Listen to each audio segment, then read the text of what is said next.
Pausa en los ataques militares entre la Fuerza Pública de Colombia y la guerrilla del Ejército de Liberación Nacional. Tanto el presidente Gustavo Petro como el Comando Central del Grupo Ilegal ordenaron frenar la ofensiva desde el 6 de julio y previo al 3 de agosto, cuando comenzará el cese bilateral al fuego.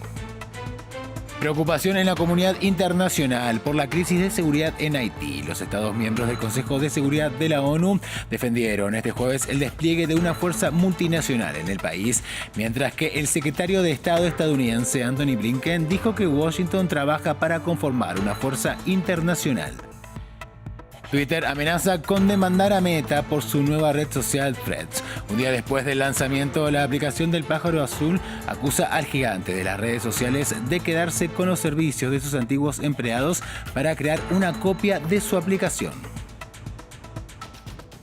Hola, bienvenidos a esta emisión informativa de France 24 en español, dedicada a las principales noticias de América. Soy Santiago Aristide y comenzamos esta emisión en Colombia.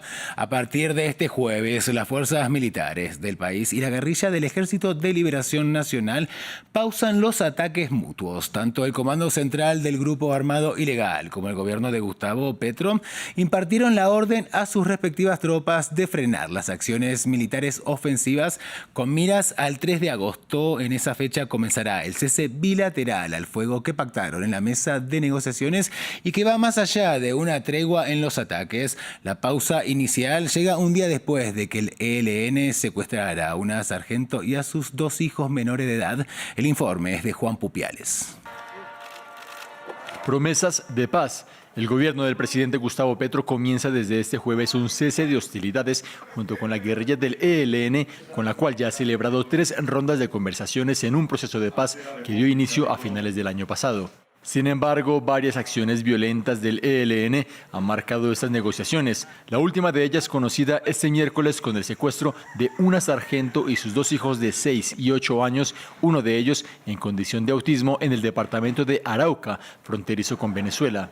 Espero que el ELN no solo reconozca el secuestro, sino que haga las acciones inmediatas para liberar a esta señora y a sus hijos y tratemos de conectarnos con un país que está diciendo, por favor, ya no más locura de guerra, lo que queremos es paz. Pese al secuestro, el presidente mantiene su plan original acordado en junio en La Habana con el ELN. Este 6 de julio comienza el cese de hostilidades y a partir del 3 de agosto entraría en vigor un alto el fuego bilateral con los protocolos necesarios y los mecanismos de verificación. Pero para algunos expertos la pregunta gira en torno a la voluntad de paz del ELN. Son unos lunares que no favorecen para nada el inicio del cese al fuego entre el ELN y las fuerzas militares.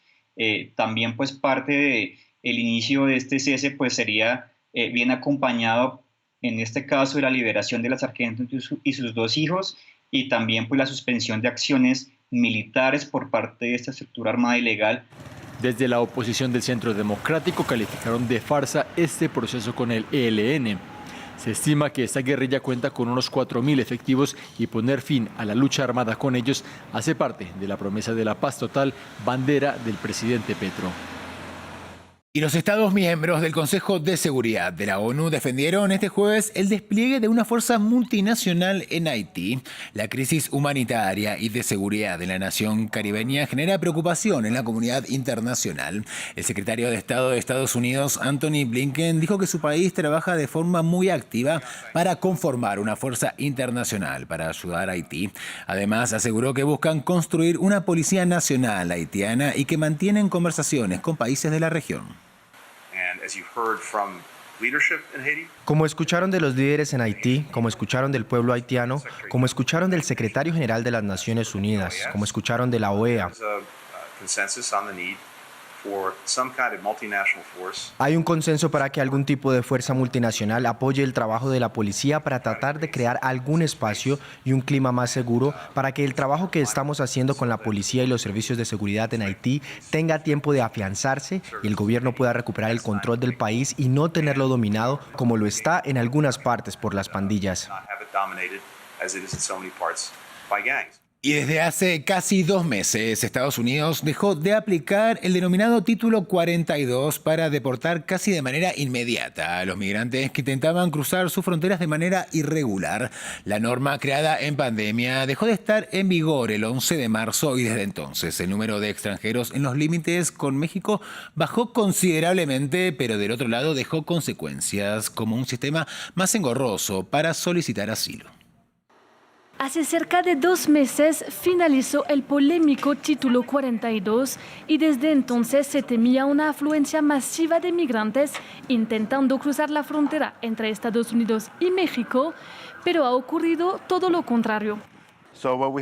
Así que lo que hemos visto desde el final del Título 42 es una disminución en nuestras aprehensiones. Para el mes de junio, en este momento, estamos promediando más de 430 aprehensiones por día. Eso es en el sector de El Paso, comparándolo con el más alto que hemos visto este año fiscal, que fue el año pasado de 2.700 por día. Al Título 42 siguieron nuevas normas implementadas por el presidente Joe Biden para reprimir los cruces irregulares. Los migrantes deben ahora pedir asilo desde otro país vía una aplicación móvil o haber visto su demanda de asilo rechazada en un país por el que hayan transitado.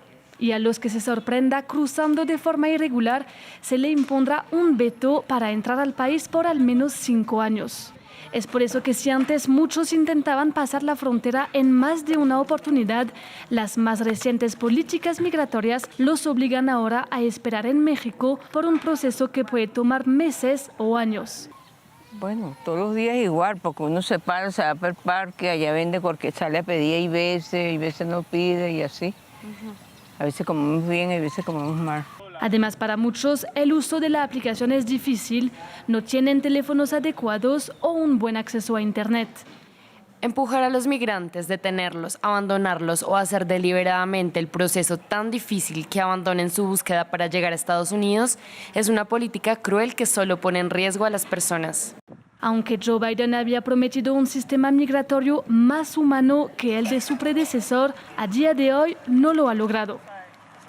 Y hay polémica entre los gigantes de las redes sociales. Twitter de Elon Musk amenaza con demandar a Meta tras el lanzamiento de Threads, su nueva aplicación que le compite a la red del pájaro azul. Así lo informó inicialmente el sitio web de noticias Semafor, citando una carta enviada al CEO de la casa matriz de Facebook, Mark Zuckerberg, por parte del abogado de Musk. El letrado acusa a Meta de contratar a ex empleados de Twitter que tenían y continúan teniendo acceso a los secretos comerciales de la red social y otra información altamente confidencial.